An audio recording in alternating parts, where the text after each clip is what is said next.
Doctor Rajendra KC south western state college को campus प्रमुख।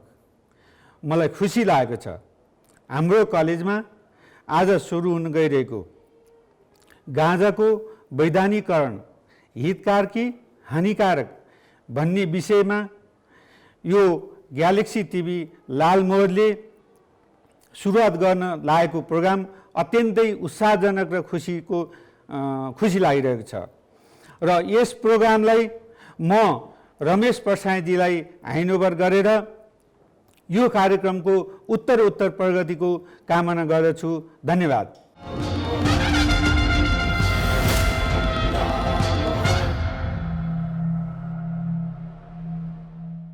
नमस्कार, म रमेश प्रसाई। विश्वभरिबाट कार्यक्रम लालमोहर हेरिरहनुभएका सम्पूर्ण दर्शकहरूलाई एकमुष्ट स्वागत गर्न चाहन्छु। कतिपयले भन्ने गरेको औषधिहरूको राजाको विषयमा, भगवान पशुपतिनाथको खाजाको विषयमा, लालमोहरमा आजको बहस गाँजाको विषयमा कस्तो बेमतलबको कविता सुनायो भन्ने तपाईलाई यदि लागेको छ भने नेपालमा गाँजामाथि लागेको प्रतिबन्ध नियमन गरेर खुलाउने कि नखुलाउने भन्ने विवाद पनि यति नै बेमतलबसित तन्किरहेको छ।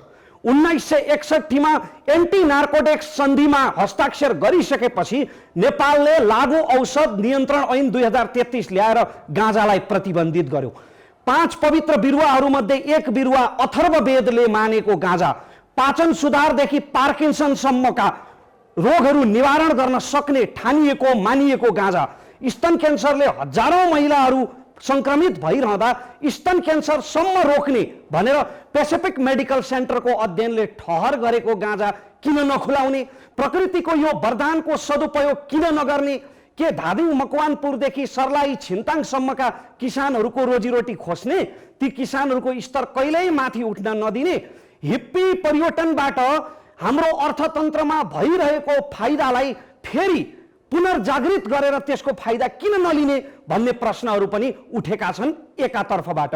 भने अर्कोतर्फबाट प्रश्नहरू उठेका छन् कि हामीले बुद्धको देश, सगरमाथाको देश, गोर्खालीको देश भनेर चिनिरहेको नेपालमा के अब एउटा गजडीको देश भन्ने पहिचान पनि थप्ने? पर्यटकको रूपमा प्रकृति प्रेमीहरू भित्र्याउने कि गति छाडा हिप्पीहरू भित्र्याउने? हामीले चाहेको अर्थतन्त्र के हाम्रा छोराछोरीको भविष्यको मूल्यमा हो त? लाख कमाएर हाम्रा छोराछोरी गजडी भयो भने के त्यसलाई समाजले सहन सक्छ कि त्यो समाजका लागि घातक हुन्छ? यस्ता प्रश्नहरू अर्कोतर्फबाट उठिरहेका छन्। म गाँजा विज्ञ त होइन, तर गाँजामा पारङ्गत केही साथीहरूको सङ्गत गर्ने सौभाग्य कहिलेकाहीँ प्राप्त भएको छ। मैले कहिलेकाहीँ गाँजा तानेर मेरो छोरो लट्ठिरहन्छ, सधैँ झुलिरहन्छ भनेर आँसु झार्ने आमाहरू पनि भेटेको छु। अनि गाँजाको तालमा भूतसँग साक्षात संवाद गर्ने साथीहरू पनि प्रत्यक्ष भेटेको छु। त गाँजाको वैधता नेपालमा हितकारक कि हानिकारक भन्ने विषयमा विज्ञहरूसँग आज हुनेछ बहस र निष्कर्ष सहित लाग्नेछ लालमोहर। कार्यक्रम पुरै हेर्ने प्रयास अवश्य गर्नुहोला।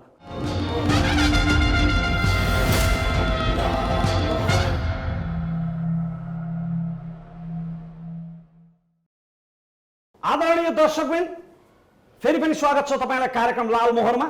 आजको कार्यक्रममा हामी गाँजा व्यवस्थापन तथा नियमन ऐनको प्रस्तावना 2076 जुन दर्ता भएको छ, यसको आशय, विषयवस्तु र गाँजालाई खुल्ला गर्नु नेपाली समाजका लागि, नेपालको अर्थतन्त्रका लागि हितकारक छ कि हानिकारक छ भन्ने विषयमा बहस गर्न गइरहेका छौं। र आजको बहसमा हामीसँग हुनुहुन्छ शेरबहादुर तामाङ, माननीय शेरबहादुर तामाङज्यू, नेकपा एमालेका नेता हुनुहुन्छ, उहाँ सभासद हुनुहुन्छ। उहाँले यो विधेयक दर्ता गराउनु भएको छ। उहाँ पनि एक हुनुहुन्छ दर्ता गराउनेहरू मध्ये। उहाँ चाहिँ थोरै मात्रै इमानदारी बाँकी रहेका हाम्रा नेताहरू मध्ये सायद एकको रूपमा चिनिनुहुन्छ। यसैगरी हामीसँग रमेश खरेल सर हुनुहुन्छ। रमेश खरेल सर जो एआइजी भएर नेपाल प्रहरीबाट जसले अवकाश लिनुभयो, जनमनमा बस्नुभयो, once a fighter always a fighter, भर्खरै कोरोनालाई जितेर फर्किनु भएको छ। रमेश खरेल सर हामीसँग हुनुहुन्छ। यसैगरी हामीसँग डाक्टर सगुन पन्त हुनुहुन्छ। मेडिकल दृष्टिकोण उहाँले दिन सक्नुहुन्छ, उहाँ विज्ञ हुनुहुन्छ यस क्षेत्रमा, ड्रग साइकोलोजीको क्षेत्रमा उहाँले धेरै काम गर्नुभएको छ। डाक्टर साहबलाई पनि स्वागत गर्न चाहन्छु। र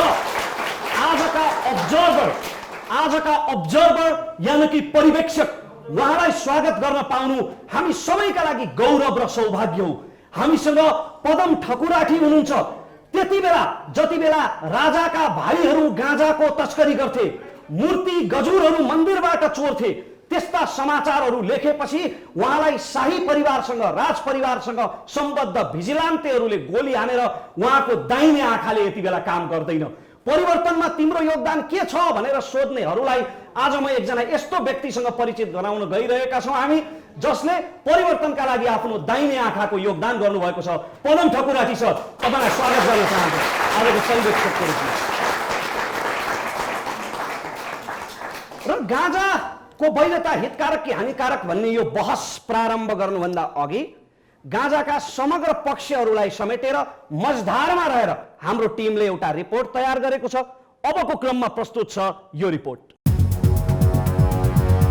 नेपालमा गाँजाको वैधानिकीकरण बहस, लगभग आधा शताब्दीसम्म औचित्य पुष्टि हुन नसकेको प्रतिबन्ध। गत भदौ 22 गते लागू औषध नियन्त्रण ब्युरोबाट खटिएको प्रहरीको एक टोलीले एचआईभी संक्रमितहरूका लागि काम गर्दै आएका राजीव काफ्लेलाई काठमाडौँबाट पक्राउ गर्यो। उनले सञ्चालन गरेको बुढानीलकण्ठ स्थित हिप्पी हिल रेस्टुरेन्टमा खुलेआम गाँजा बिक्री गरेको आरोप लागेका काफ्ले पछिल्लो समय गाँजामाथि प्रतिबन्ध हटाउनुपर्छ भनेर अभियान चलाउँदै आएका थिए। त्यस पश्चात काफ्लेको रिहाई माग गर्दै र गाँजालाई वैधानिकता दिनुपर्ने माग सहित एउटा समूहले काठमाडौँको माइती घरमा प्रदर्शन गरेको थियो। उनीहरूले गाँजालाई वैधानिकता प्रदान गरी देशको अर्थतन्त्र उकास्न सरकारसँग माग राखेका थिए।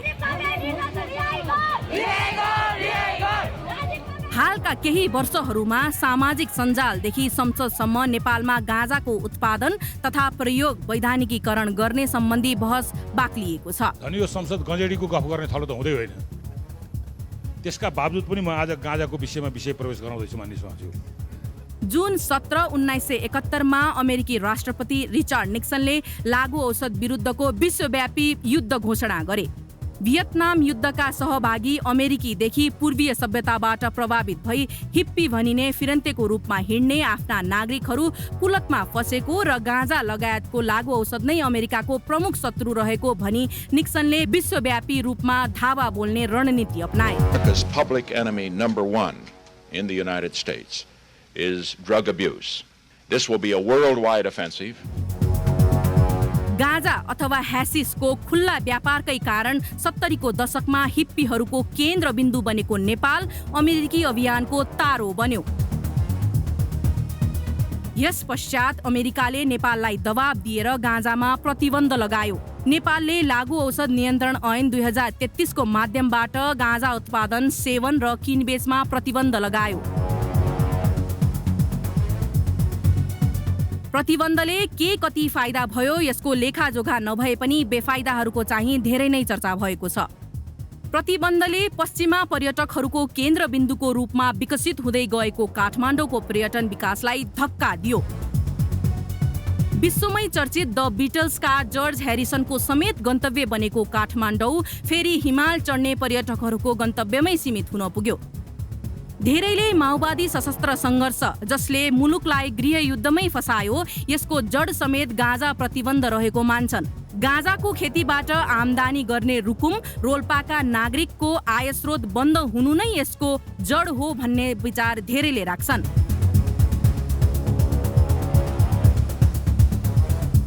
परम्परागत रूपमा औषधिको रूपमा र अन्य सामग्री बनाउन समेत प्रयोग हुने गाँजाको प्रतिबन्धले ठूलो आर्थिक नोक्सानी गर्यो। तर विगतका लगभग 5 दशकमा पश्चिमा देशहरूमा अध्ययन अनुसन्धानले गाँजाका सकारात्मक पक्षहरू पहिल्याए। क्यानाडा लगायतका मुलुकमा यो पूर्ण रूपमा वैधानिक बन्यो। The state of legal cannabis market नामक एक प्रतिवेदन अनुसार सन् 2021 मा अमेरिकामा 19.7 अरब अमेरिकी डलर बराबर र सोही वर्ष क्यानाडामा 4.2 अरब अमेरिकी डलर बराबरको गाँजाको वैध व्यापार भएको अनुमान छ। विभिन्न राज्यहरूले गाँजाको प्रयोगलाई वैध गराउँदै गइरहेकाले यी मुलुकहरूमा यसको व्यापार तीव्र गतिमा बढ्ने अनुमान गरिएको छ। विश्व परिवेशमा भएका यी परिवर्तनसँगै नेपालमा गाँजा प्रतिबन्ध गरिरहनुको औचित्यमा बहस सुरु भएको छ। केही समय अगाडि संसदमा यसै विषयमा सार्वजनिक महत्त्वको प्रस्ताव पर्यो भने केही सांसदहरूले प्रतिनिधि सभामा गाँजाको खेतीलाई नियमन तथा व्यवस्थापन गर्ने गैर सरकारी विधेयक समेत दर्ता गराएका छन्। गाँजाको औषधिजन्य व्यावसायिक मनोरञ्जनात्मक एवं औद्योगिक प्रयोजनलाई नियमन गरी प्रतिबन्ध हटाउन सकिने कुरामा गहन अध्ययन र बहस जरुरी छ। यस बहसको क्रममा युवा पुस्तालाई कुलतमा फस्न सक्ने जोखिम व्यवस्थापनलाई नजरअन्दाज गर्न हुँदैन।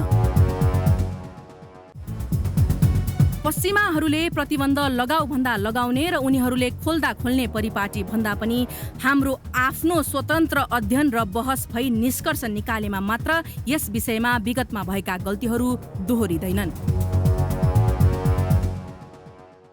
सबैभन्दा पहिला मैले माननीय शेरबहादुर तामाङज्यूबाट सुरु गर्न चाहे। सर, यहाँलाई स्वागत छ। नमस्ते। तपाईहरूको बहुमतको सरकार थियो त्यति बेला, जति बेला तपाईहरूले यो गाँजामाथि लागेको प्रतिबन्धलाई चाहिँ खुल्ला गरेर यसलाई नियमन मात्रै गर्नुपर्छ, रेगुलेटरी फर्मुलाबाट जानुपर्छ भनेर विधेयक दर्ता गराउनु भयो। तपाईहरूकै बहुमतको सरकार भएको बेला गैर सरकारी विधेयक दर्ता गराउनु भयो, त्यो पनि तपाईहरूको राजनीतिक लुछाचुँडीले अहिले तितर-बितर भएर अड्किरहेको छ। तपाईहरूको साँच्चीकै त्यो विधेयक पास गराउने नियत थियो? रमेशजी, धेरै धन्यवाद छ। मैले यसको अब वर्तमान कानुनी प्रावधानको भन्दा पनि अझ थोरै अगाडि जान चाहन्छु। अघि नै शिवको प्रसङ्ग तपाईँले ल्याउनु भयो कि भगवान शिव भनेर शिवलाई भगवानको स्वरूपमा किन मान्छौँ भन्दा आदि गुरु हो, शिव भनेको आदि गुरु हो। र उहाँले हामीलाई मूलतः तीनटा कुरामा, औषधि विज्ञानमा, त्यसै गरी तपाईँ नृत्य कलामा र योग विज्ञानमा, उहाँले यी तीनटा कुरा मानव सभ्यतालाई स्मूथली दिएर गएको विषय यही हो। त्यसैले गुरु मान्छौँ, त्यसैले भगवान मान्छौँ, त्यसैले पूजा गर्छौँ। किन मान्छेको पूजा गरिन्छ भन्दाखेरि कुनै बेला उहाँ पनि एउटा स्वरूप थियो र उहाँले यो चिज हामीलाई दिइराखेको। त्यही औषधि विज्ञान मध्येको एउटा औषधि चाहिँ गाँजा हो। अरू पनि थुप्रै कुराहरू उहाँले दिनुभएको छ, त्यो मध्ये एउटा गाँजा हो, त्यो चाहिँ औषधि हो। मैले त्यसपछि आएँ है, त्यसपछि एकदमै सर्टकटमा आउँछु। त्यसपछि हाम्रो सभ्यता पूर्वीय दर्शनका धेरै ज्ञानहरू, धेरै दर्शनहरू त्यति बेलाका हाम्रा दार्शनिकहरूले गाँजाको नियमित सेवन गरेरै त्यस्ता ज्ञानहरू चाहिँ फुरेका हुन्। ती पूर्वीय दर्शन लेखेकै त्यस कारणले हो।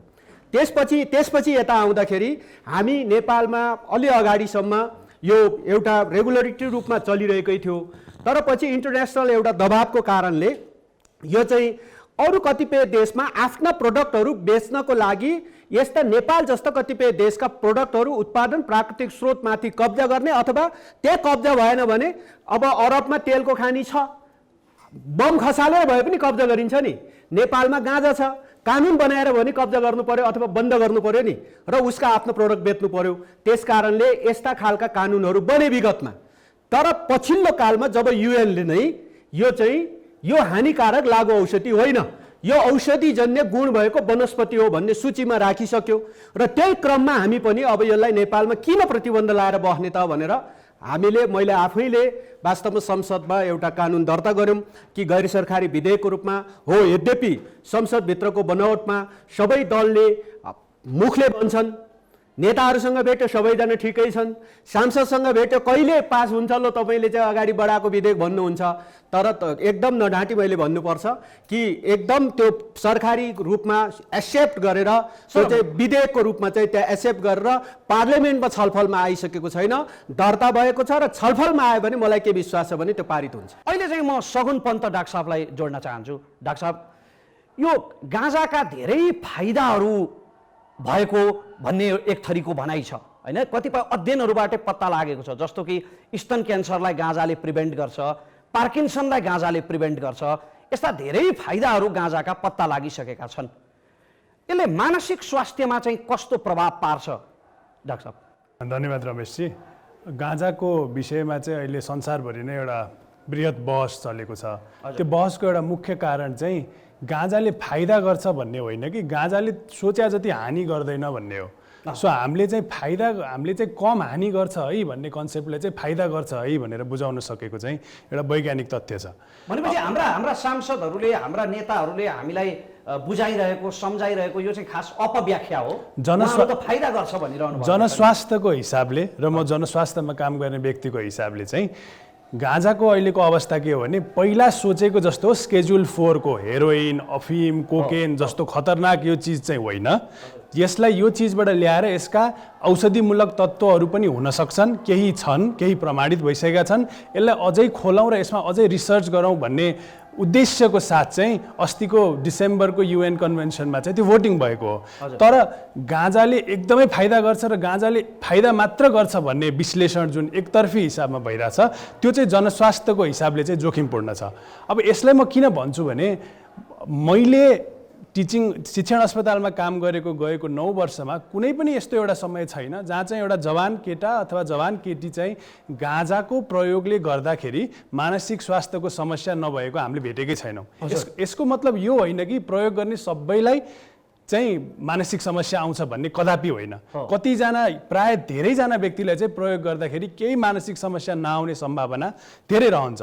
तर जोखिमपूर्ण अवस्थामा रहेका केही व्यक्तिहरू जसको पारिवारिक हिसाबमा साइकियाट्रिक प्रब्लमको हिस्ट्रीहरू छ, जसका जीवनमा विभिन्न किसिमका मनोसामाजिक प्रभावहरू छन्, अप्ठ्याराहरू छन् र विभिन्न किसिमका भल्नरेबिलिटीहरू छ, त्यस्तो बेलामा चाहिँ गाँजाको प्रयोगले चाहिँ अति कडा खाले मानसिक रोग जसलाई हामी स्किजोफ्रेनिया भन्छौँ, जुन चाहिँ विश्वमा मानसिक स्वास्थ्यको हिसाबले चाहिँ सबैभन्दा कडा खाले मानसिक रोगको रूपमा चाहिँ अध्ययन गरिन्छ। स्किजोफ्रेनिया भनेको त अत्यन्तै कडा खालको मानसिक रोग हो। गाँजाले यो गराउँछ? गाँजाले स्किजोफ्रेनिया गर्ने टेन्डेन्सी बढाउँछ। गाँजाले नै स्किजोफ्रेनिया गर्छ भनेर कहीँ प्रमाणित भएको छैन। तर स्किजोफ्रेनियाको पोटेन्सियल भएका केसेसहरूमा चाहिँ गाँजाको प्रयोगले गर्दाखेरि चाहिँ स्किजोफ्रेनिया हुने चान्स चाहिँ 4 देखि 6% टाइम्स चाहिँ बढ्न सक्ने सम्भावना चाहिँ अध्ययनले देखाएको छ। आम भाषामा भन्दा यो स्किजोफ्रेनिया भनेको बरबराउने, आक्रामक हुने रोग हो। स्किजोफ्रेनिया भनेको चाहिँ अति कडा खाले मानसिक रोग हो जसमा चाहिँ मूलतः विचार, सोचाइ र भावनामा परिवर्तन हुन्छ जसले व्यक्तिको दैनिक दिनचर्यामा असर गर्छ।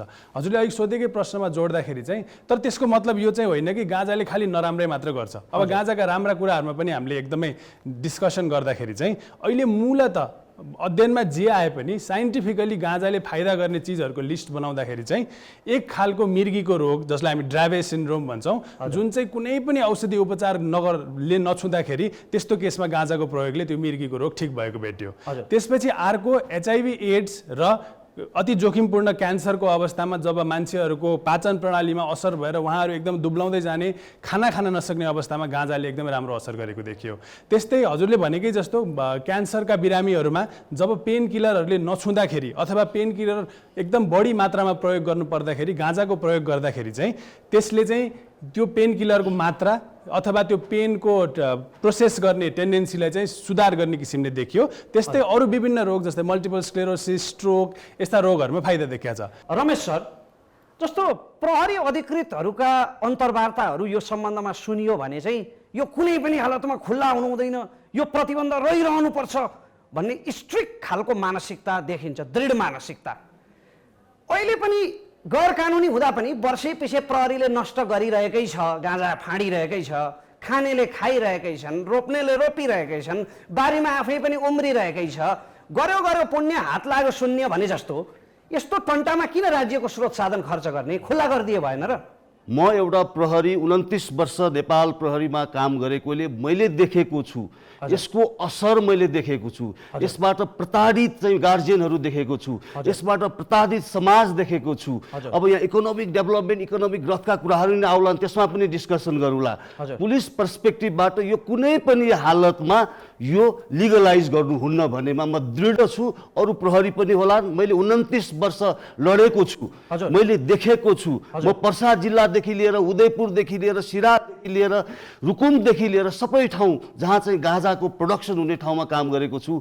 मैले देखेछु यसको क्रिमिनलाइजेसन, अपराधीकरण कसरी हुन्छ, समाजमा कसरी अपराधीहरू वृद्धि भइरहेका छन्, समाजमा डन र संस्कृति कसरी डेभलप भएको छ, समाजमा कसरी चाहिँ अपराधिकहरूले चाहिँ हाम्रो अब्जर्भर यही हुनुहुन्छ, उहाँलाई गोली हान्ने विकास गुरुङदेखि लिएर सबैको अनुसन्धान गर्ने एउटा सदस्य मध्ये म यहाँ छु। होइन, यो अपराधीकरण त प्रतिबन्ध भएर चाहिँ अपराधीकरण बढेको हो।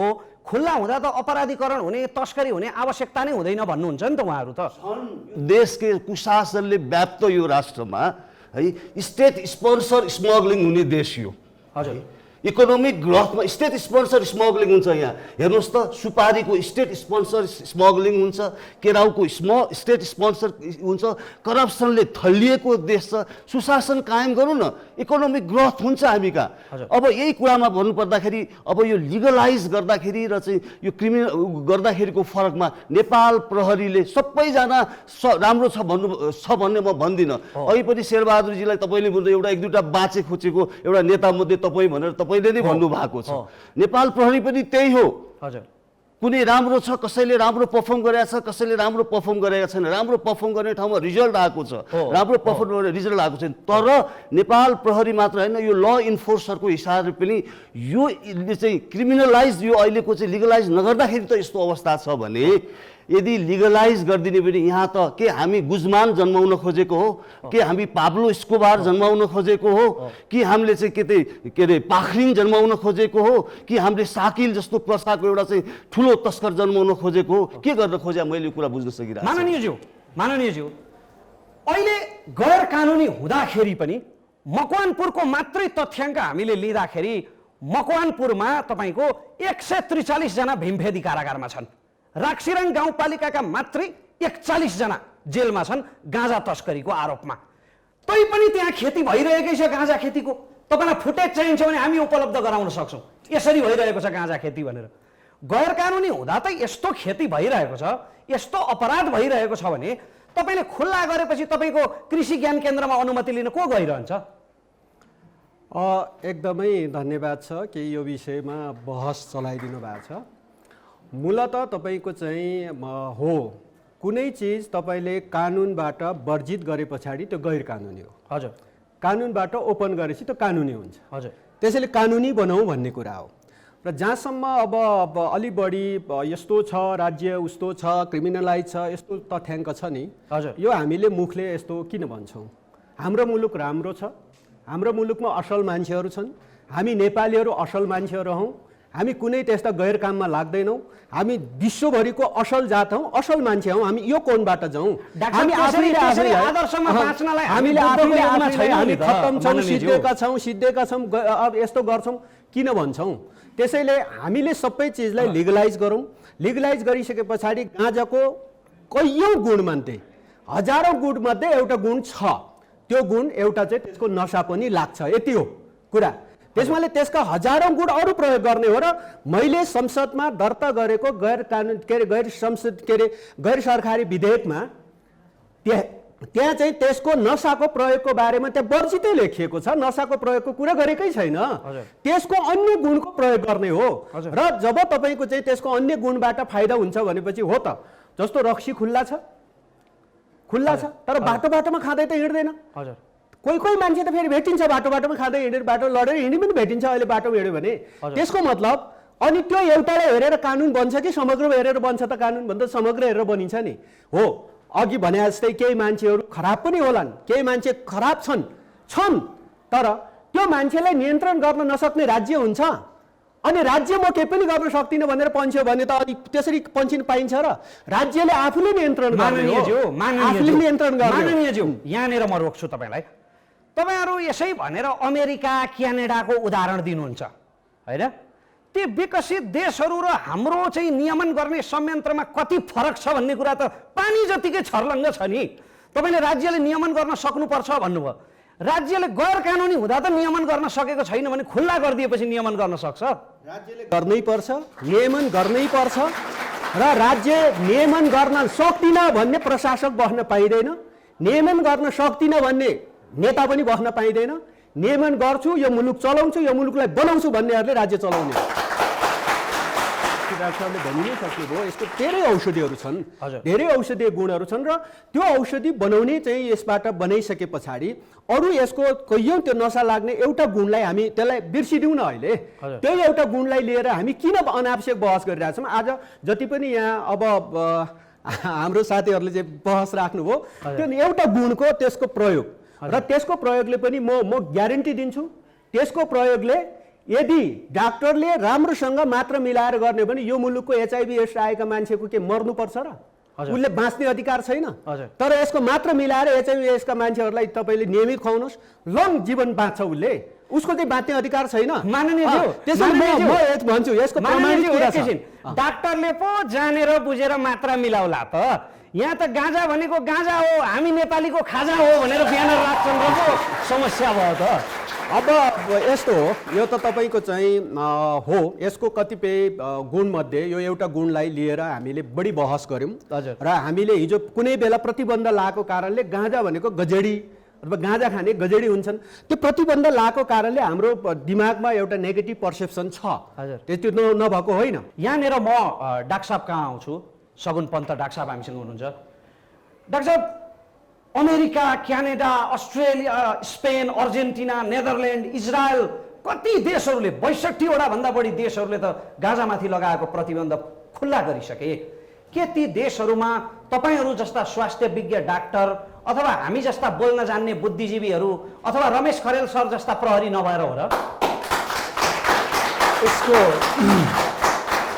प्रायः जसो 1994 मा जब यो मेडिकल युज सुरु भयो, त्यो चाहिँ युनाइटेड स्टेट्सबाट सुरु भयो र रेक्रिएसनल क्यानाबिस युजको सुरुवात चाहिँ युरोपमा आज यही अघिल्लो दशकमा सुरु भयो। अहिले क्यानाडा, अब लक्जमबर्ग थपिँदैछ, मेक्सिको थपिँदैछ, अमेरिकाको कयौँ स्टेटहरूमा यो मनोरञ्जनात्मक गाँजाको प्रयोग बढ्दै गइरहेको छ। यसको मूलभूत कारण चाहिँ म कहाँबाट टिप्छु भने, यसको सुरुवाती के हो भने, अहिले तपाईँले आज संसारमा गाँजा प्रयोगको तथ्याङ्क हेर्नुभयो भने यो विश्वको 4% जनताले गाँजाको प्रयोग गर्छ, 200 मिलियन। हजुर। ड्रग एटलास 2021 को डेटा अनुसार संसारको 4% व्यक्तिले दैनिक गाँजा प्रयोग गर्छ भने तपाईँले खाली गाँजा खाएको व्यक्तिलाई चाहिँ अपराधीकरण मात्रै गर्ने हो, यो चाहिँ खाली प्रयोग गर्ने मान्छेहरू चाहिँ खाली मूलत मोरली खतम मनबाट गलेका बिग्रेका मान्छेहरू मात्र भन्ने हो भने त हाम्रो नैतिकतामाथि नै प्रश्न उठ्छ हैन। सबैभन्दा पहिला चाहिँ हामीले के हेर्नु पर्यो, हामीले मध्यममार्गी बाटो सोच्न हामीले सुरुवात गर्नुपर्छ र सायद यो बहसको सुरुवातै त्यही हो। आजको दिनसम्म पनि लागू पदार्थ ऐन 2033 अनुसार दफा 2 मा चाहिँ के लेखिएको छ भने गाँजाको प्रयोगलाई चाहिँ के रे अवैधानिक मानिएको छैन, तर दफा 3 मा तपाईको के लेखिएको छ भने अनुच्छेद 3 मा चाहिँ गाँजाको प्रयोग मात्रको पनि 2000 रुपैयाँ जरिवाना र कति जेल सजाय लेखिएको छ हैन। सो हामी चाहिँ हाम्रो यो के भयो भने हामी दुईटा एक्सट्रिम पोलराइज भएर बसिरहेछौँ के। एक ग्रुपको मान्छे हामी छौँ जो चाहिँ हुँदैन यो खतम हो, हामीले एकदम बिगार्न लाछौँ भनेर बसिरहेछौँ भने एक ग्रुपका मान्छेहरू चाहिँ हैन यही मात्र बाटो हो, यो बाहेक त हाम्रो देश धनी नै हुँदैन भनेर बसिरहेछौँ। मध्यम मार्गमा आउनु पर्यो, हामी बिचमा कुरा गर्नु पर्यो, यसका फाइदाजन्य कुराहरू के हुन्, यसका हानिजन्य कुराहरू के हुन् र त्यो चिज बुझ्या भएर अघि तपाईँले भनेका देशहरूले चाहिँ यो फड्को मारेका हुन्। डाक्टर साहब यसमा रमेशजी म एउटा कुरा के एड गर्छु भने तपाईँले अघि लिएका यी सबै देशमा यस्ता विचार विमर्श आजभन्दा दशकौँ अगाडिदेखि भइरहेर आज उहाँहरू यहाँ पुग्नु भयो। त्यसकारण भोलि नेपालमा क्यानाबिस गाँजा लिगलाइजै भयो भने पनि त्यसले ठुलो छतबाट आकाश खस्दैन, त्यो एउटा सकारात्मक प्रभाव नै होला। तर त्यसको लागि एउटा तरिका हुनु पर्यो, एउटा संवाद हुनु पर्यो, एउटा बारम्बार एउटा डिस्कसन हुनु पर्यो। त्यसमा गाँजाको फाइदाजन्य तत्त्व के हो, जस्तो क्यानाबिडायल भन्छौँ हामी, त्यसको बारेमा हामीले कुरा गर्नु पर्यो। गाँजाको फाइदा नहुने कुरा के हो, जसलाई हामी टेट्राहाइड्रोक्यानाबिनोल भन्छौँ, त्यसलाई कसरी घटाउने, त्यसको बारेमा कुरा हुनु पर्यो। सो हामीले चाहिँ यो डिबेटलाई कसरी लिएको छौँ भने बदमास मान्छे र असल मान्छेको बिचको विमतिको रूपमा लिएको छौँ, जो चाहिँ हामी त्यसै कारणले हामी गलेका छौँ। यदि हामीले विज्ञानलाई आधार बनाएर आजको दिनमा भएका अनुसन्धानहरूलाई मिलाएर राख्ने भने हामीले माटो सुहाउँदो पोलिसी मजाले बनाउन सक्छौँ, जसको सुरुवात चाहिँ डिक्रिमिनलाइजेसनबाट हुन सक्छ। भने मतलब आजको दिनमा गाँजाको प्रयोगले मात्र कोही बच्चा कोही युवा मान्छे जेल जान नपरोस् भन्ने किसिमको सुरुवात हुन सक्छ। तर यदि यसरी खुलस्त रूपमा गाँजाले मात्र फाइदा हुन्छ, गाँजा मात्रै राम्रो चिज भन्दाखेरि चाहिँ नखाएको मान्छेलाई उत्प्रेरित गर्ने, सुरुवात नगरेका यस्ता यङ मान्छेहरूलाई खानलाई इन्करेज गर्ने। तपाईँ पत्ताउनुहुन्छ, मेरो आमा जिन्दगीमा जसले कुनै अमल गर्नु भएको छैन, मलाई 3-4 दिन अगाडि के भन्नु भने बाबु गाँजाले त एकदम फाइदा हुन्छ रे नि। म त झसङ्ग भएँ, कहाँबाट सुन्छु आमा, किनकि एक कोनोटेसनमा, एक धारणामा, एक लवजमा हामीले यसको फाइदाको गुणगान मात्र गाइरहेछौँ। यसको बारेमा व्यापक विमर्श हुन जरुरी छ। डाक्टर साहब यहाँले यो भनिरहँदा म साथीहरूलाई यो बुदा नोट गर्न अनुरोध गर्छु। This point should be noted. गाँजाको गैर अपराधीकरण गर्न सकिन्छ, औषधीय प्रयोजनका लागि गैर अपराधीकरण गर्न सकिन्छ, तर यसका बेफाइदाहरू र दुर्व्यसनीलाई निराकरण गर्नका लागि गहन छलफल हुन जरुरी छ। व्यक्तिहरूको बीचमा विचार विमर्श हुन जरुरी छ। विज्ञहरूको बिचमा विचार विमर्शपछि एउटा गतिलो माटो सुहाउँदो नीति बनाएर यसलाई चाहिँ गैर अपराधीकरण गर्न सकिन्छ। रमेशजी, यसमा म एउटा यो कुरा कुरामा नोट के गर्नु थप्छु भने हजुर। जस्तो विभिन्न अध्ययनहरूले के पनि देखाउँछ भने जस्तो अहिलेको हाम्रो पोलिसी, जुन पोलिसी चाहिँ एकदमै क्रिमिनलाइज गर हजुर। र रेगुलेट गर, हजुर। यसले स्वास्थ्यमा पार्ने असर, यसले क्राइममा पार्ने असर र यसले समाजमा पार्ने असर चाहिँ हजुर। उति नै हुन्छ यदि हामीले यसलाई लिगलाइज गर्यौँ तर रेगुलेट गरेनौँ भने। हजुर। सो रेगुलेट, अघि रमेश सरले भन्नुभयो जस्तै रेगुलेटरी क्यापेसिटीमा परिपक्व नभइकन, हजुर। रेगुलेटरी क्यापेसिटीमा परिपक्वताको एउटा प्रोसेस नबनाइकन हामी यसमा हचुवाको भरमा अघि बढ्यौँ भने चाहिँ त्यसको असर गलत हुन्छ। किनकि अहिले हामीले यहाँ गफ गर्दा गर्दै एउटा बच्चाले स्कुल युनिफर्ममा चुरोट किन्ने देश हो हाम्रो। हो हो हो डाक्टर, यहाँनिर म फेरि पनि रमेश सर कहाँ पुग्न चाहन्छु। प्रहरीको दृष्टिकोणबाट हेर्दाखेरि नेपालको कानुनी संयन्त्र अथवा प्रहरी प्रशासन त्यसरी नियमन गर्न सक्षम छ त? आजकै अवस्थामा यसको गैर अपराधीकरण गर्न सम्भव छ गाँजाको? तपाईँलाई स्पष्ट जवाफ दिँदाखेरि सक्दैन।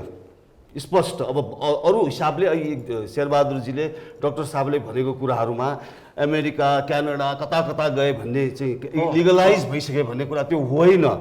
त्यहाँ चाहिँ कुनै स्टेटहरूमा अमेरिकाको फेडरल लले त्यो लिगलाइज अहिलेसम्म गरेको छैन।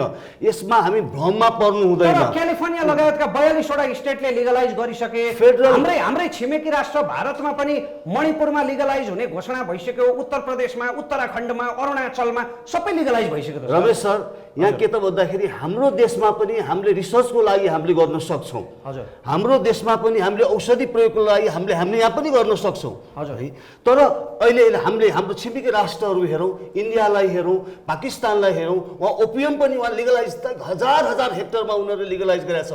त्यो रेगुलेट गर्न नसकेर घट्दै घट्दै घट्दै अहिले 500,000 हेक्टरमा आइसकेको छ। यो अवस्था छ। हामीले अहिले चुरोटको कुरा गर्नुभयो तपाईँले, चुरोट पनि पब्लिकले साथ खान पाइँदैन। हजुर। त्यो एउटा स्कुलको बच्चा चुरोट तान्दै हुन्छ, त्यो त हामीले रेगुलाइज त्यसलाई चाहिँ हामीले कन्ट्रोल गर्न सकेका छैनौँ, रेगुलेट गर्न सकेका छैनौँ। गाँजा अहिले हेर्नुहोस् त, केनियाको सबभन्दा एउटा चाहिँ मोस्ट वान्टेड चाहिँ ड्रगको चाहिँ किङ पिन चाहिँ नेपालमा आएको छ भन्ने हल्ला छ। त्यसै त यो देशमा उता 33 सुनका तस्करदेखि लिएर सबै तस्करहरूको चाहिँ क्रीडास्थल भएको छ। अब गाँजा पनि लिगलाइज गरिदिने हो भने मलाई त असाध्यै डर लागिरहेको छ। एउटा पुलिसको हिसाबले, पुलिस पर्सपेक्टिभको हिसाबले, 29 वर्ष जागिर खाएको हिसाबले, किनभने हामी यही त नि देखेनौँ। हामी कहाँ छौँ? हामी के जापानिज जस्तो छौँ? तपाईँले यसो भनिरहँदाखेरि नि डर लाग्छ मलाई त पुलिसको दृष्टिकोणबाट बर्बादै हुन्छ भनिराख्दा 1961 मा बल्ल त हामीले लागु औषध नियन्त्रण महासन्धिमा हस्ताक्षर गरेको हो नि। के 1961 भन्दा अगाडि चाहिँ यहाँ बर्बादै भएको थियो त सर? भित्र भएको थियो। म पनि ताली बजाउँछु त्यसलाई, म पनि ताली बजाउँछु। त्यो यति पब्लिसिटी त्यो हुन पाएन। त्यो बेला जति अहिले पब्लिसिटी भइरहेको छ त्यो हुन पाएन। यहाँ झोचेमा फेक स्ट्रिट थियो, हिप्पीहरू आउँथे, हाम्रो कत्रो पर्यटन हुन्थ्यो भन्ने मिसालहरू दिन्छ। यहाँ क्वालिटी लेस पर्यटकहरू जमाएर के गर्नुहुन्छ हेर्नुहोस्। हाम्रो छिमेकी राष्ट्र भुटानले के गर्छ? क्वालिटी टुरिस्टहरूलाई भित्राउँछ र उसको इकोनोमी कहाँबाट कहाँ पुगेको छ। हामी यो चाहिँ स्ट्रिटका चाहिँ त्यो चाहिँ फिरङ्गीहरूलाई मात्र गरेर चाहिँ हाम्रो इकोनोमी प्रोस्पर हुन्छ भन्ने कुरा म मान्दिनँ। इकोनोमी प्रोस्पर गर्नको लागि हामीमा भएको अहिले कुशासनको अन्त्य गरौँ न हामीले। अहिले व्यापक भ्रष्टाचारको अन्त्य गरौँ न हामीले।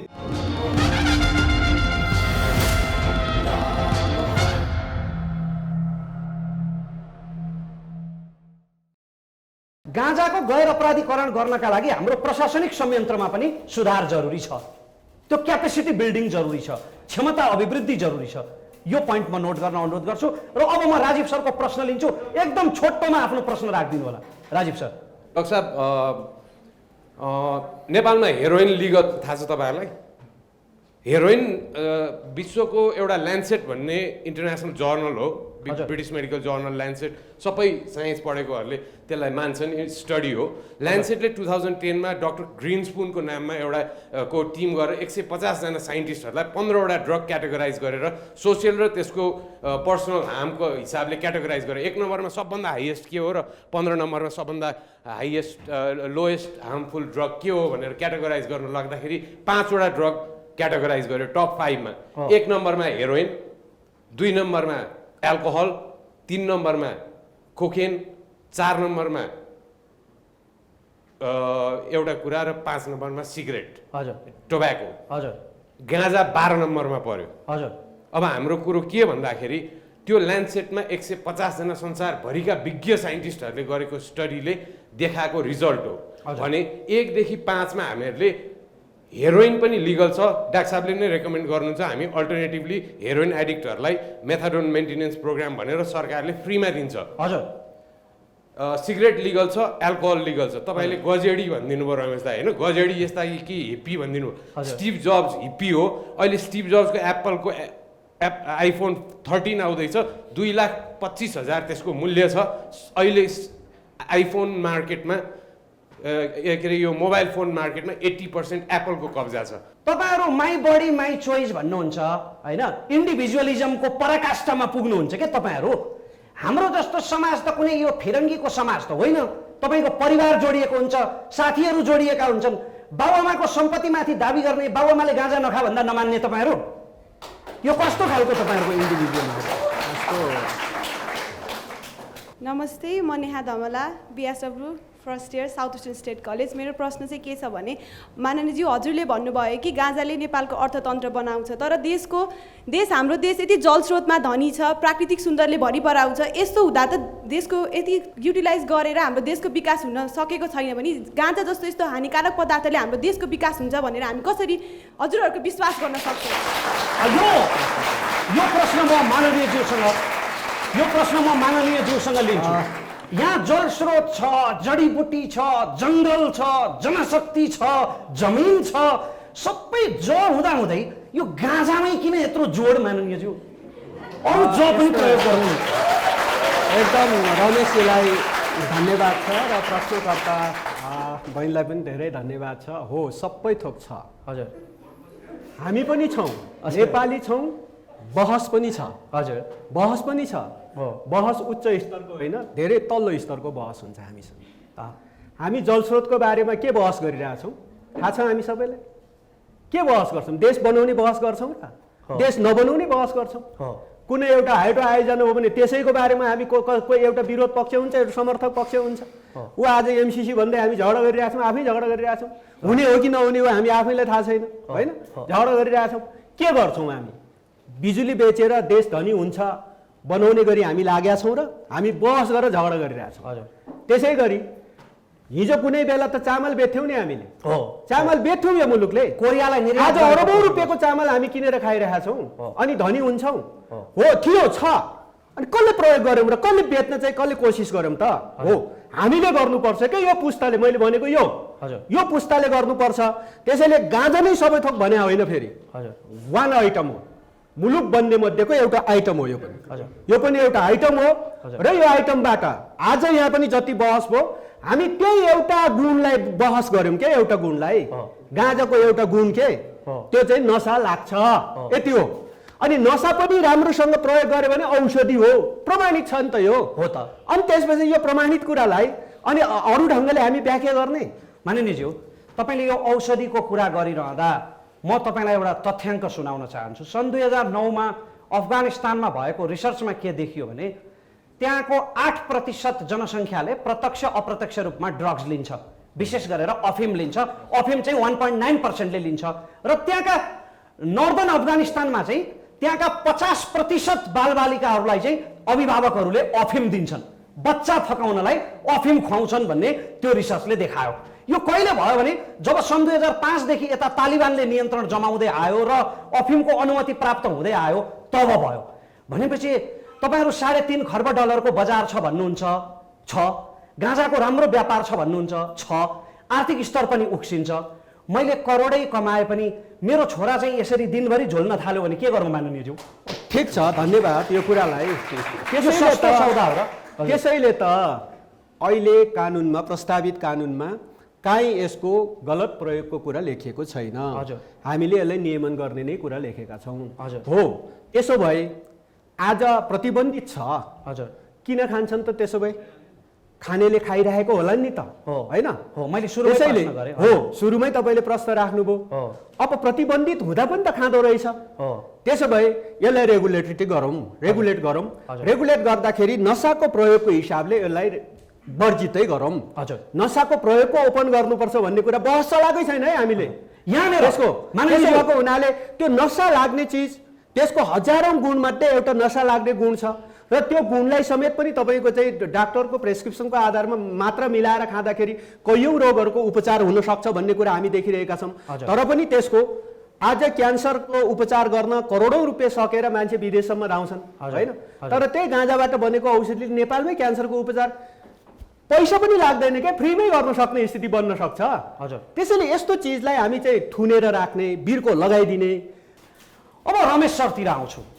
रमेश सर, जस्तो प्रहरी अधिकृतहरूले, तपाईँ पूर्व प्रहरी नै हो है, फेरि पूर्व प्रहरी अधिकृतहरूले पनि र वर्तमान अधिकृतहरूले पनि यो गाँजाको यति बिघ्न विरोध गरिरहनु चाहिँ प्रहरीको आय स्रोत गुम्ने भएर हो भन्छन् नि। इलिगल हुँदा बढी फाइदा छ प्रहरीलाई, किनभने त्यसबाट कमिसन आउँछ भन्छ।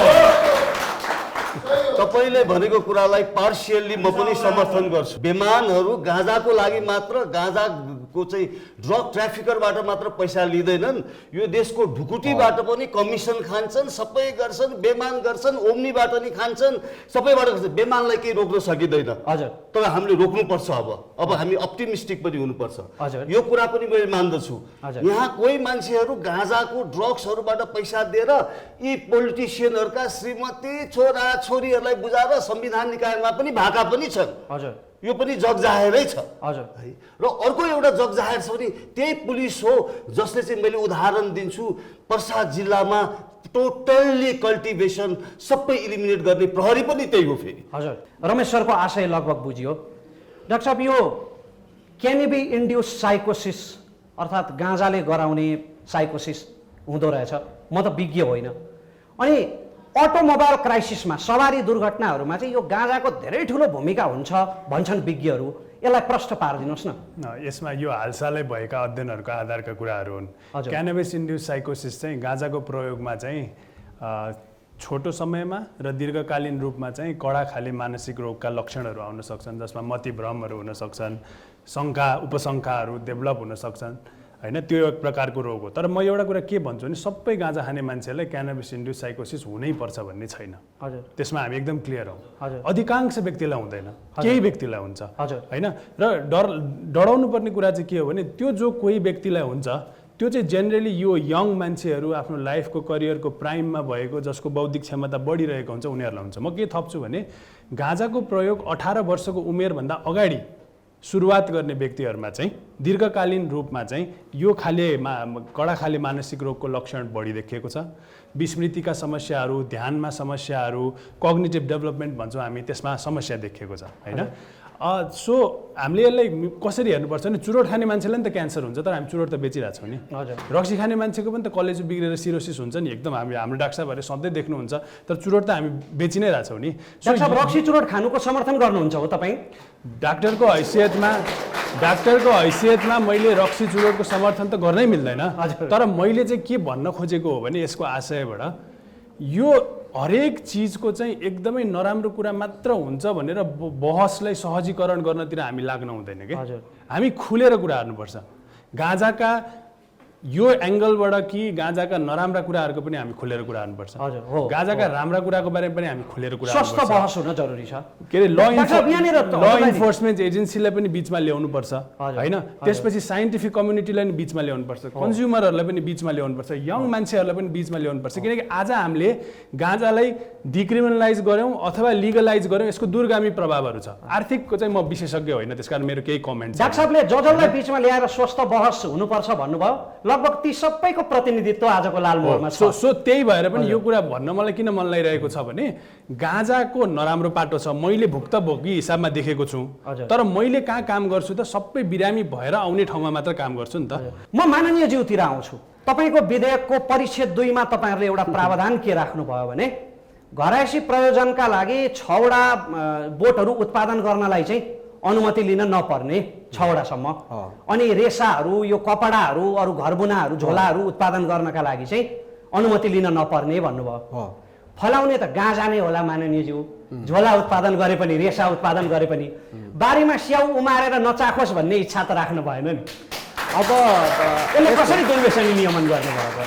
दुर्व्यसन नियमन गर्ने त्यसैले त स्याउ नै उत्पादन हुन्छ, चाख्न सकिन्छ। हजुर पैसा उत्पादन हुन्छ यसबाट अनि धनी पनि हुन सकिन्छ। हो त। तर एउटा रेगुलेटरी अर्को हामीले के राख्न सक्छौँ भने त्यसको जुन चाहिँ नसा THC निक्लिने जुन टाइमिङ हो त्यो टाइमिङ भन्दा अगाडि नै हामीले त्यो फसललाई चाहिँ झिक्ने र अरू प्रयोजनको लागि प्रयोग गर्न पनि सक्छौँ के। त्यसो भएको हुनाले त्यसलाई एकदम फलाएर गेडा फेरि पनि तपाईँको यस्तो हुन्छ त्यो फुलेर गेडा फलिसकेपछि गेडा फेरि त्यसबाट तेल बन्छ, त्यसको अचार बन्छ। अब त्यो त अहिले पनि पाइन्छ, बागलुङतिर पोखरातिर गयो भने त्यसकै अचार खाने त हो नि, अरू के अचार खाने हो र होइन। अब यही भाटबटेनीमा प्याकेट गरेर बेचिरहेछ त, अनि त्यो चाहिँ किन प्रतिबन्धित नभए होला होइन। रमेशजीहरूलाई भाटबटेनीमा त्यो गाँजाको गेडा बेच्नेसम्म चाहिँ रमेशजीहरूले देख्नुहुन्न होइन, हिजो उहाँको नेतृत्व गरिरहँदाखेरि होइन। अब यही बेचिरहेछ तर कहाँबाट आयो त त्यो होइन। अनि त्यो चाहिँ लिगलाइज कसरी हुन्छ, फेरि गाँजाकै गेडा हो त त्यो होइन। त्यसो भएको कारणले यति राम्रो इन्डस्ट्रियल कुरो, यति राम्रो खाद्य पदार्थ, फेरि त्यसको चाहिँ गेडा खाएर केही हुँदैन, कस्तो राम्रो छ शरीरमा, स्वाद पनि राम्रो छ, त्यसको तेल एकदमै राम्रो छ। त्यसैले अब यो चाहिँ हामीले त्यही भएर मैले एकदम पटक भनेको यसको नसा लाग्ने एउटा गुण, त्यो गुणलाई केन्द्रित गरेर बहस, त्यो गुणलाई केन्द्रित गरेर कानुन। त्यही कारणले अब रमेशजीहरूलाई कति गाह्रो भयो होला त्यो फाँड्दै हिँड्दाखेरि। अब त्यो चाहिँ अब त्यत्तिकै किसानले लगाइरहेछ, फाँड्दै हिँड्नुभयो, अनि पर्सामा फाँडेर एकदम स्याबासी भनेर उहाँले चाहिँ स्याबासी कमाउनु भयो। तर पर्साका जनताको चाहिँ पेटमा अब खानेकुरामा लात पनि त मारियो नि त त्यसले, अलिअलि त कमाउँथ्यो होला त्यसले। उहाँहरूले खाएको होइन के, उहाँहरूले त्यहाँ उत्पादन गर्थ्यो, तलतिरै दक्षिणतिर पठाइदिन्थ्यो। उहाँले फेरि किसान होइन है, किसान हो, त्यो त कानुन त उहाँले फलो गर्नै पर्थ्यो। तर दक्षिणतिरको हकमा त्यो चाहिँ त्यहाँ उत्पादन भएपछि व्यापार गर्ने अर्कै है, त्यो किसान होइन है, व्यापार गर्ने चाहिँ अर्कै। यसमा दक्षिणतिर गयो भन्नुभयो नि माननीयज्यूले, के दक्षिणका जनता के अरे मानव भएनन् तिनीहरू? के हामी यहाँ चाहिँ गाँजा चाहिँ दक्षिणका जनता बिग्रोस् भन्ने हामी चाहन्छौँ, छिमेकी राष्ट्र बिग्रोस् भन्ने चाहन्छौँ हामी? त्यस्तो गैर जिम्मेवार हामीले कुरा गर्नु हुँदैन। हामी कार्यक्रमको अन्तिम चरणमा छौँ, अब हामी अडियन्सका केही प्रश्नहरू लिनेछौँ। मेरो प्रश्न चाहिँ माननीयज्यू शेरबहादुरज्यू हजुरलाई छ। हजुरले भन्नु नेपाल हाम्रो देशमा सिटामल पैसा तिरेर खान्छु भन्दा त मान्छेको धेरैको ज्यान गइरहेको छ, अनि हजुर काठमाडौँ राजधानीमा बसेर चिल्लो गाडी चढेर आएर अनि त्यसपछि गाँजालाई लिगल गरेपछि औषधि सित्तैमा वितरण गर्छु भन्दाखेरि यस्तो कुरालाई हामी कसरी विश्वास गर्न सक्ने? नमस्ते, म कमल बहादुर बिके, साउथ वेस्टर्न स्टेट कलेजको एउटा छात्रा।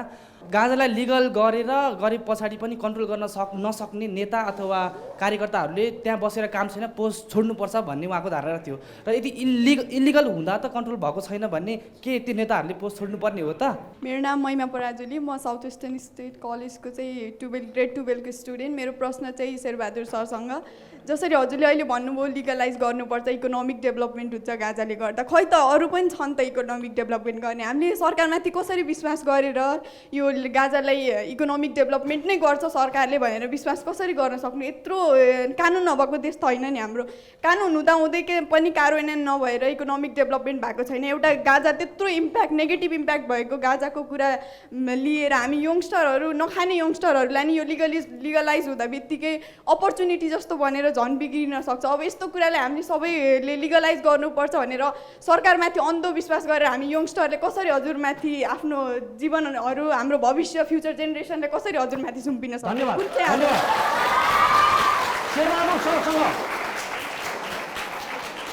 शेरबहादुर सरसँग माननीय शेरबहादुर तामाङज्यूसँग यसको जवाफ लिन्छौँ, त्यसपछि हामी लालमोहर लगाउने चरणतर्फ लाग्छौँ। तपाईँहरूको कोणबाट जुन माइन्डसेट बनेको छ हाम्रो, यसलाई विगतदेखि प्रतिबन्धै लागेको कारणले यो चाहिँ हानिकारक चिज हो भन्ने चाहिँ हामीलाई त्यो पर्या छ के। त्यस कारणले यो चाहिँ कस्तो भने अब WHO ले स्वयं यो चाहिँ हानिकारक लागु औषधि होइन, उसले चाहिँ प्रेस्क्राइब गर्यो, उसले प्रेस्क्राइब गर्छ, युएनको चाहिँ एउटा बडीले यसलाई पारितै गर्यो, त्यसमा नेपालले त्यसको पक्षमा भोट हालेको छ। यो नेपालले के त्यसको पक्षमा भोट हालेको छ युएनमा, त्यसपछि त्यो पारित भयो, यो हानिकारक लागु औषधि होइन भनेर यो प्रमाणित गरिसक्यो। अब युएनले बोलिसक्यो, WHO ले बोलिसक्यो, अनि हामी चाहिँ हाम्रो कानुन कहिले बनाएको एउटा कानुन छ, त्यस कारणले हामी यो हानिकारक लागु औषधिको सूचीमै छ अहिले, र यसलाई प्रतिबन्धित लागेको छ। प्रतिबन्धित लागेको कारणले नै हामी चाहिँ तपाईँको चाहिँ यसलाई यसको कारोबार वा यसको खेती चाहिँ अब गैर कानुनी हुन्छ, किनभने प्रतिबन्धित छ नि त, कानुनद्वारा वर्जित भएपछि त्यो गैर कानुनी भयो। त्यसैले हामीलाई त्यो माइन्डसेट हामीमा बनेको छ। जहाँसम्म तपाईँको चाहिँ अब भन्नुभयो भाइ बहिनीहरूले खास गरी मैले चाहिँ के भन्न खोजेँ हो भने कोही मान्छे तपाईँको चाहिँ यो मुलुकमा म पढ्छु, म राम्रो विषय लिएर पढ्छु भन्यो भने तपाईँहरू कुन लेभलमा पढिरहनु भएको छ, म यहाँ चाहिँ अब अथवा राम्रो विषय लिएर म डक्टर पढ्छु, म मेडिसिन पढ्छु, अथवा म MBA गर्छु, म LLB गर्छु, तपाईँले पाउनुहुन्न यहाँ। हजुर, मुस्किलले सायद अब प्राइभेट कलेजहरू केही खुल्या कारणले केही ठाउँमा केही सिट होला, तर तपाईँले राम्रो ठाउँमा पढ्छु भने पनि पाउनुहुन्न। र धेरै मान्छेहरू चाहिँ विदेशमा पढ्न पनि गएको छन्। त्यसैले यो मुलुकमा कलेज खोल्नु पर्यो, यही मुलुकमा राम्रो पढ्नु। म यही मुलुकमा म MBBS गर्छु भने पनि यही मुलुकमा पाउनु पर्थ्यो नि, हामीले पाउँदैन। तपाईँ ल क्याम्पसमा चाहिँ LLB भर्न जानुहोस्, हजारौँ मान्छे त्यहाँ लाइन लाग्छ, तर नामै निस्किँदैन। तर तपाईँको चाहिँ अब मैले त्यसैले भन्न खोजेको हो, हामीले चाहिँ गर्छु भन्ने कुरा गर्न नपाउने मुलुक यो। त्यसो भएको कारणले औषधि किन्न पाइरहेको छैन, त्यसैले चाहिँ तपाईँको चाहिँ मान्छेले राम्रोसँग चाहिँ यहाँ आफ्नो सही उपचार गर्न पाएको छैन, यहाँ उपचार नपाएको कारणले विदेश जानु परेको छ, इत्यादि समस्या त छँदैछ। त्यसैले मैले के भन्न खोजेँ हो भने यो बिचमा जति पनि प्रशासन वा नेतृत्व वा राजनीतिक दलका मान्छेहरू हुन्, कानुन बनाउने लागू गर्न नसक्नेले छोड्नुपर्छ भने हो। अनि कानुन पनि बनाउने लागू गर्न नसक्ने रेगुलेट गर्न नसक्ने, अनि त्यसपछि फेरि म पनि त्यही जिम्मेवारी चाहिँ मैले पाउनुपर्छ भनेर चाहिँ अनि त्यही मान्छेले चाहिँ अनि ओगटेर बस्नु हुँदैन भन्ने मेरो कन्सेप्ट हो। जसले लागू गर्छु म चलाउँछु, गाँजा पनि विधेयक पनि ल्याउँछु, अथवा त्यसलाई कानुन बनाउँछु, रेगुलेट गर्छु, किसानलाई धनी पनि बनाउँछु, यो मुलुक समृद्ध बनाउँछु। अघि भने जस्तो थुप्रै यहाँका चाहिँ धेरै प्राकृतिक साधन स्रोतहरू छ नि त, त्यसलाई प्रयोग गरेर नेपाल राष्ट्र गरिब भएर हरियो पासपोर्ट च्याप्दै अरबको खाडीमा जानुपर्ने मुलुक त होइन नि त। अरू थुप्रै देशका मान्छे नेपालमा आउनु पर्थ्यो नि त, तर हामी चाहिँ अर्को देशको नोकर बन्न जाने मुलुक त होइन। तर त्यो स्थितिबाट पार पाउनको लागि म गर्छु भन्ने मान्छेहरूले नेतृत्व लिन सक्दा राम्रो। त्यसो भएको कारणले यो मुलुक हाम्रै जीवनकालमा समृद्ध बन्न सक्छ। हो, समृद्ध बन्न सक्ने मध्ये मैले भनेको पनि गाँजा मात्रै सबथोक हो मैले भनिनँ नि त, यो एउटा आइटम हो। यस्ता हजारौँ आइटमहरू छन् जुन आइटम मध्ये नेपाल चाहिँ तपाईँको चाहिँ धनी हुन सक्छन्। अघि नै भन्यौँ हामी कृषिका उत्पादनदेखि लिएर बिजुली बत्तीका बिक्री वितरणदेखि लिएर हाम्रा खनिज पदार्थहरूको उत्खननदेखि लिएर हाम्रो जडीबुटी हिमालमा पाइने जडीबुटीदेखि लिएर यही हिमाल देखाएर पनि धेरै कुरा गर्न सक्छौँ नि।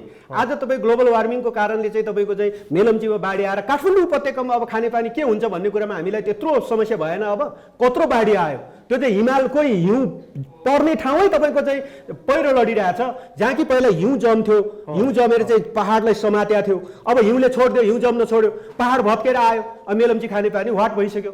त्यसो भएको हुनाले यस्तो खालको चिजहरूमा हामीले अलि लङ पर्सपेक्टिभबाट सोच्यौँ भने अब हाम्रा शाखा सन्तान हामी पनि भोलि ठुला होला होइन। त्यसैले हिजो कसले के कानुन बनाइदिएको थियो त्यसको पर्सेप्सनको आधारमा वान साइडेड भएर हामीले सोच्यौँ भने हामी अगाडि जान सक्दैनौँ। तर यो सबै चिजबाट अब नयाँ रिस्ट्रक्चर गरेर जानुपर्छ र यस्ता गाँजा लगायतका अरू धेरै चिजहरू छन् जुन चिजलाई हामी प्रतिबन्ध लाएर बसेका छौँ। त्यस्ता चिजहरूलाई चाहिँ ओपन गरेर तपाईँको नेपालमा कस्तुरी हुँदैन, चाइना चाहिँ कस्तुरी फार्मिङ गरेर चाहिँ अनि त्यस पछाडि अब कस्तुरी बेचेर चाहिँ अरबौँ कमाउन सक्ने, हामी नेपाल चाहिँ हाम्रै नेपालको हिमालमा कस्तुरी हुन्छ हामी गर्दैनौँ। हामीसँग यार्चा गुम्बा छ, यार्चा गुम्बा अर्कैले पेटेन्ट राइट दर्ता गर्न कोसिस गरिरहेछ, अन्त हामी त्यसको बारेमा कोसिस गर्दैनौँ। त्यसमा इत्यादि कुराहरूमा हामीले अलि नयाँ ढङ्गले सोचेर गयौँ भने नयाँ जेनेरेसनलाई वास्तवमा तपाईँहरू पोजिटिभ हुने, अब हिजो कसले के बनाइदिएको थियो मैले केही भनिदिएको थियो यस्तो कुरामा नलागौँ, आफू के गर्छौँ, यो मुलुकको बारेमा गर्नलाई के गर्छौँ भन्ने कुराको बारेमा अलि आश्वस्त भएर विश्वस्त भएर अगाडि बढ्दाखेरि कहिलेकाहीँ हामीले अगाडि बढाएका केही कुराहरू होइन नकारात्मक होलान्, त्यो नकारात्मक चिजलाई छोडिदिनुहोस्, तर सकारात्मक चिज छ भने समर्थन गरेर अगाडि बढ्ने स्थिति बन्दाखेरि तपाईँ युवा साथीहरू वास्तवमा यो मुलुकको भोलि अब अघि नै यहाँ एकजना साथीले भन्नुभयो आउनुहोस् न युवाहरू के फरक पर्छ, मुलुकको नेतृत्व गर्ने अगुवाई गर्ने नेता अगुवाई गर्ने भने चाहिँ पोलिटिक्समा मात्र हो र अब उहाँ चाहिँ पुलिस प्रशासनमा अगुवाई गर्नुहुन्थ्यो, नेतृत्व गर्नुहुन्थ्यो। हुन्छ हुन्छ, यहाँको आशय बुझियो, झन्डै यो त घोषणा पत्र जत्तिकै लामो हुन लाग्यो। यहाँको आशय बुझियो, यहाँले भन्नुभयो एउटा उहाँले भन्नुभएको पोइन्टलाई म हाम्रो अन्तिम पोइन्टको रूपमा नोट गर्न अनुरोध गर्छु। यो बुँदा नोट गर्न जरुरी छ, किनभने भोलि 10 वर्षपछि फेरि अमेरिकाले क्यानाडाले प्रतिबन्ध लगायो भने त्यतिखेर हामीले के गर्ने त? उनीहरूले लगाउने उनीहरूले खोल्ने। त्यस कारणले भविष्यमा हाम्रो नीति निर्माण विदेशीहरूबाट होइन हाम्रो माटोको आवश्यकताबाट निर्देशित हुनुपर्छ। यो पोइन्ट नोट गर्नुहोला। यो अन्तिम सन्देशसँगै अब हामी आजको लालमोहरलाई टुङ्ग्याउने चरणमा छौँ र लालमोहरको यो श्रृङ्खलालाई टुङ्ग्याउने क्रममा हाम्रो मुख्य चरण आइपुगेको छ। आजका हाम्रा पर्यवेक्षक दिग्गज ऐतिहासिक पत्रकार जिउँदा इतिहास पदम ठकुराठी सरले आज नोट गरिएका निष्कर्ष र सुझावहरू पढेर सुनाउनुहुनेछ। त्यसपछि सबैको दस्तखत लिएर हामी त्यसमा लाल मोहर लगाउनेछौँ। गाँजा गैर अपराधीकरण गर्न सकिन्छ, तर यसका बेफाइदा र फाइदा विषयमा छलफल गरिनुपर्छ। नियममा परिपक्व नभइकन हचुवाका भरमा अघि बढ्यौँ भने हानि मात्र गर्छ। गाँजा खाने बदमास नखाने असल भन्ने कुरालाई वैज्ञानिक रूपमा पुष्टि गरौँ। गाँजाको गैर अपराधीकरण गर्नको लागि आजको अवस्थामा प्रतिबन्धित प्राविधिक कठिनाइ छ। गाँजालाई नशाका रूपमा वर्जित गरिनुपर्छ। एचआइभी जस्ता गम्भीर प्रकृतिका सङ्क्रमणमा गाँजालाई औषधिको रूपमा प्रयोग गरिन्छ। यसको नियमन गरी एचआइभी एड्स सङ्क्रमितलाई प्रयोग गर्न सक्ने अवस्था हुनुपर्छ। उहाँले आजका लालमोहरका निष्कर्षहरू पढेर सुनाइसक्नु भएको छ र अपेक्षा गर्छौँ कि हाम्रो यो बहस फलदायी होस् र अब यहाँ सबैले दस्तखत गर्नुहुनेछ। रमेश सरले चाहेमा यसमा नोट अफ डिसेन्ट लेख्न सक्नुहुन्छ। थ्याङ्क यू हजुर।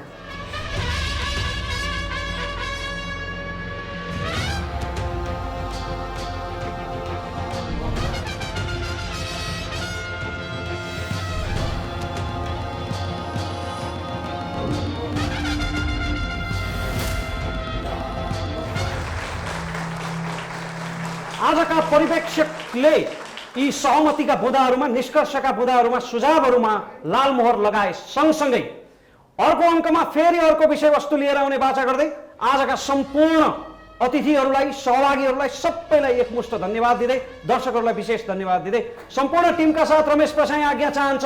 नमस्कार, शुभरात्रि।